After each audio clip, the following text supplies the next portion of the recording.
Pagbati, ika-4 na senior brother. Ika-4 na senior brother, mas gwapo ka pa kaysa kahapon. Nagbigay-pugay din si Zhu Honghong kay Ming Shiren at Duan Masheng. Pagpapaliban ko muna kayo. Mayroon akong iuulat, disipulo. Kumunat noo si Lasho at bumigkas ng isang salita, magsalita. Nakakuha ako ng lumilipad na liham mula sa taksil na si Siwuya. Akala niya ay madali pa rin akong lokohin tulad ng dati ngunit hindi niya alam na sa ilalim ng masigasig na pagtuturo ng master, matagal na akong naging lubhang matalino. Huwag nang magpalamig, basahin mo agad ang lumilipad na liham. Master sa itaas, tanggapin mo ang pagyuko ng disipulo. Sobra na iyan. Napiit ako. Iyan ang sinasabi ng liham. Mabilis na lumuhad ang tatlo. Tiningnan sila ni Lasho, masyadong tamad para pag-alitan sila. Sa isang kaway ng kanyang kamay, iniladlad ng forceful energy ang lumilipad na liham at pinalutang ito sa kanyang palad. Lumabas na ang lumilipad na liham ay tungkol kay Yu Shangrong at Zhang Yuanshan, ang mga nakaraang pagdududa tungkol kay Yu Shangrong na pumapatay ng high-level target ay nasagot. Ngunit gayon din, nagkaroon din ng pag-aalala sa kanyang puso. Ano ang sinabi ng lumilipad na liham?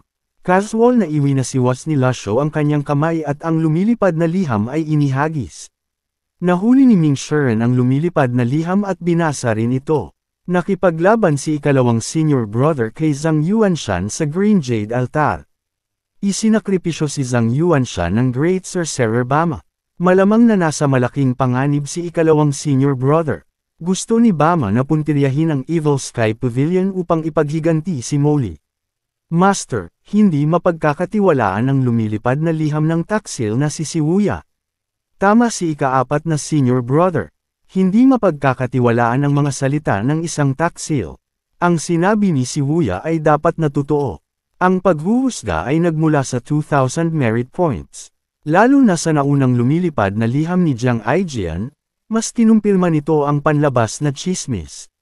Si Bama ang pinakamahusay na henyo ng sorcery ng Lulan. Sa mga taong ito, ang lakas ng Lulan ay malaki ang pagtaas, lahat ay may kaugnayan kay Bama. Kung totoo iyan, paano naman si ikalawang senior brother? Disipulo, mayroon pa akong isang bagay na iuulat. Sa Golden Court Mountain, maraming low-level cultivators ang lumitaw. Nakita ng disipulo na gusto nilang magdulot ng gulo kaya itinapon ko silang lahat. Magdulot ng gulo. Nagsasalita na naman ng kalokohan ang hanggal na ito. Aling cultivator ang maglalakas loob na magdulot ng gulo sa Golden Court Mountain? Hindi mo man lang tinanong kung ano ang problema. Sabi nila ay may nangyaring kakaiba, at humingi sila ng tulong namin. Ang ating Evil Sky Pavilion ay hindi charity hall. Old 8th, malamang na hindi mo alam ang bagong routine ng master. Ang usapin ng pagkalanta ay dapat may kaugnayan sa sorcery. Marahil ay naghahanda si Bama ng isa pang sabuatan. Naisip ang lumilipad na liham ni Siwuya, bahagyang nag-alala si Lasho para kay Yu Shangrong. Hindi nagalit ang kanyang matandang master dahil dito. Sa nakaraan, sa cultivation ni Yu Shangrong, hindi na kailangan pang mag-alala ni Lasho para sa kanya. Ngunit ibang panahon na ngayon. Paano siya, bilang isang master, ay mananatiling tahimik tungkol sa mga bagay-bagay ni Yu Shangrong? Handa ang disipulo na bumaba sa bundok upang imbestigahan ang bagay na ito. Handa ang disipulo na imbestigahan ang bagay na ito kasama si ika-4 na senior brother. Ang tingin ni Lasho ay bumagsak sa kanilang dalawa. Kung ito ay sa nakaraan, hindi mag-aatubili si Lasho na hayaan silang isagawa ang gawaing ito. Ang problema ay sa likod nito ay ang Great Sorcerer Bama. Isang Great Sorcerer na kahit si Yu Shangrong ay naghirap. Kung pupunta sina Ming Shiren at Zhu Honghong, hindi ito naiiba sa pagpapadala sa kanilang kamatayan. Hindi na kailangang magmadali. Dahil pinupuntirya niya ang Evil Sky Pavilion, darating din siya sa huli. Matalino ang master. Ika-11 araw. Sumapit ang gabi. Sa isang kagubatan at isang sementeryo. Kaluskos, isang siksik na masa ng mga itim na figure ang sumulong mula sa kagubatan. Maraming bagong bangkay ang umakyat din mula sa mga libingan, sumama sa grupo na dahan-daw ang sumusulong. Pagtingin mula sa itaas, tila isang kawan ng mga langgam ang lumitaw sa lupa. Sa likod ng siksik na dami ng mga itim na figure, isang maliit na madilim na karwahe ang lumipad ng mababa. Sa harap ng karwahe, dalawang tao ang humihila ng mga lubad, naglalakbay sa mga kabayo. Isang malaking figure ang nakatayo sa karwahe, ang kanyang mga mata ay kumikinang na berde, nakatingin ng may kasiyahan sa kanyang malaking hukbo. Evil Sky Pavilion, sana sa pagkakataong ito, masisiyahan ka. Ang madilim na karwahe ay nagwala sa maraming itim na figure, nagmamaneho sa lahat ng bangkay pasulong. Samantala, sa langit halos 10,000 kilometro hilagang kanluran ng Great Flames Divine Capital. Maganda ang ani ng puso ng tao ngayong taon. Sa ibabaw ng maraming bundok, isang figure na nakaberde ang lumutang. Lumingon siya at sa abot ng kanyang paningin, kagubatan at puting nyebe lamang ang nakikita. Walang katapusan. Maliban sa akin, iyon ang Sword Demon Yu Shangrong. Hindi niya inalis ang puting nyebe kundi hinayaan ang mga snowflake na bumagsak sa kanyang buhok, kaya't ang kanyang mga kilay at buhok ay naging puti. Hinawakan ni Yu Shangrong ang kanyang mga braso at ang longevity sword sa kanyang likod ay tila nakaramdam ng pagyanig ng bahagya. Maaaring nakita niya ako. Uwi na ako. Lumitaw si Yu Shangrong sa tuktok ng pinakamataas na puno, nakatingin sa unahan. Mukha itong isang lumubog na patag na lupa. Siya ay nalulumbay sa pag-iisip. Isang maliit na patag na lupa na umaabot ng 10-10 kilometro, napapalibutan ng mga bundok na lahat ay nababalutan ng puting nyebe. Sa ilalim ng puting nyebe, ang mga damo at bahagyang nakikita na mga sirang pader. Nagbago ang mga bagay, nawala ang mga tao. Bahagyang tinapik ni Yu Shangrong ang kanyang mga daliri at lahat ng nyebe sa puno ay bumagsak. Naging malinaw ang matayog na puno. Lumipad si Yu Shangrong pasulong. Sa kalagitnaan ng kanyang paglipad, bigla siyang umungol, umindayog ang kanyang katawan at huminto sa himpapawid, pinigilan ang kanyang paglipad. Talaga bang nakita niya ako? Ibinaba niya ang kanyang mga braso, magkasalansan ang palad, at lumitaw ang isang maliit na 100 Tribulation Insight Avatar.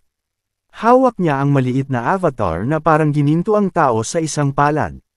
Sa Golden Lotus Throne sa ilalim ng avatar, dumami ang mga lilang batik. Halos takpan na ang isang katlo ng Lotus Throne ng lila.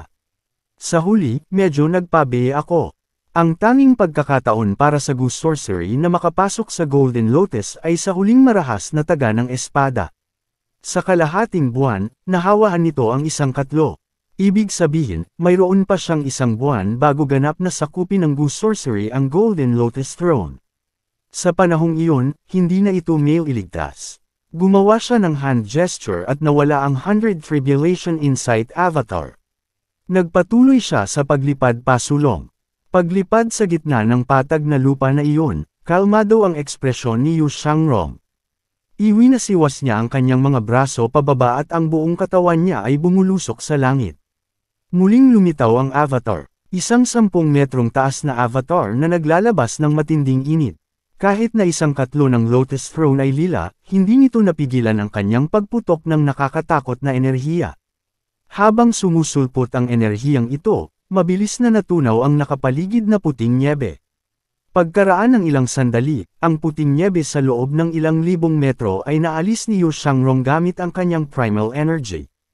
Ang puti ay umatras, nagpakita ng orihinal na anyo. Ang mga tangkay ng fragrant grass na nakaugat sa lupa ay lumago ng malakas laban sa hangin at nyebe. Sa pasukan kung saan siya lumipad, may dalawang sirang estatwa ng bato na kahawig ng mga tigre.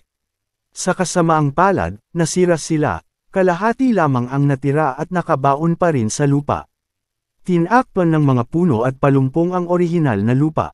Bukod sa fragrant grass, halos ganap nang nawala ang lahat ng gusali. Lahat ng nakaraan ay lubos na nalibing. Awo, malapit na mga pangkat ng lobo ang umungol sa langit. Ilang ibon at hayop, na tila naapektuhan ng avatar, ay kumalat at tumakas. Ang mga mababang uri ng hayop na nakaramdam ng aura ni Yu Shangrong ay hindi naglakas loob na lumapit.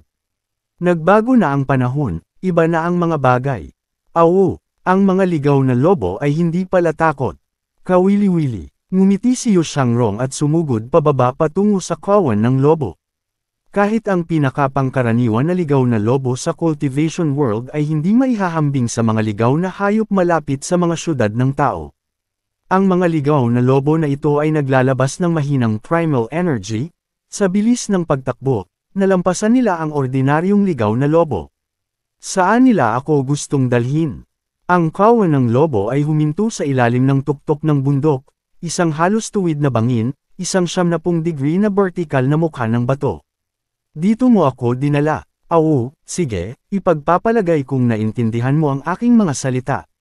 Salamat sa paggabay. Magkikita tayong muli. Ang kawan ng lobo, sa ilalim ng pamumuno ng lobo hari, ay talagang lumingon at umalis. Itinaas ni Yu Shangrong ang kanyang kamay at sinuntok ang pader ng bato sa harap niya. Ang forceful energy ay tumama sa pader na parang flatbread. Lahat ng nyebe ay nahulog. Inilalantad ang orihinal na mukha ng pader ng bato. Bahagyang nagulat si Yu Shangrong. Lumakad siya pasulong at nakita ang tatlong malalaking karakter ng selyo na nakasulat doon, Fragrant Grass Tomb. Ito pala ang Fragrant Grass Tomb.